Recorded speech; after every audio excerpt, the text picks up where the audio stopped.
Hi hello नमस्कार, तुमचं स्वागत आहे पुन्हा एकदा आपल्या नवीन व्हिडिओमध्ये। तर सकाळ सकाळ मस्त अशी देवपूजा वगैरे केली आणि आज होती अंगारकी चतुर्थी, त्यामुळे मला होता उपवास।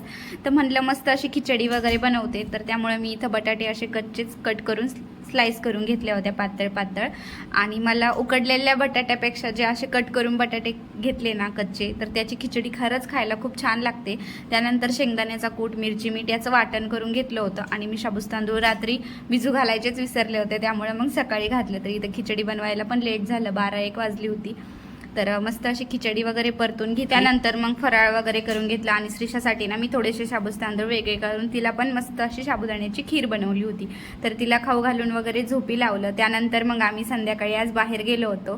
तर बाहेर गेल्याच्या नंतर इथं एक काकू येतात, त्यांच्याकडे ना खूप असा मस्त भाजीपाला वगैरे होता आणि इथं ना खूप ताजा भाजीपाला भेटतो।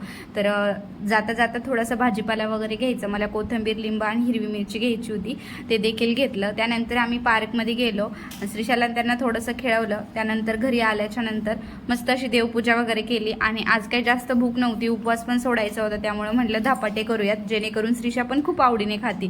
तर धपाट्याची रेसिपी मी खूप वेळा शेअर केली, त्यामुळे आता फक्त सांगते। मी थोडंसं गव्हाचं पीठ घेतलंय, ज्वारीचं पीठ, डाळीचं पीठ, कांदा घेतलाय बारीक कट करून आणि कोथिंबीर, हिरवी मिरचीचं वाटण। तर मस्त असं स्टाईल मारून ना पीठ मळत होते, तर इथं मस्त पीठ मळून झालं होतं। आता पूर्ण धपाटे वगैरे कसे केले ते काही दाखवलं नाही, मग मस्त असा उपवास सोडून घेतला। तर असा होता आजचा आमचा दिवस। व्हिडिओ आवडला असेल तर प्लीज चॅनलला लाईक करा आणि सबस्क्राईब करा। भेटूया पुढल्या नवीन व्हिडिओमध्ये।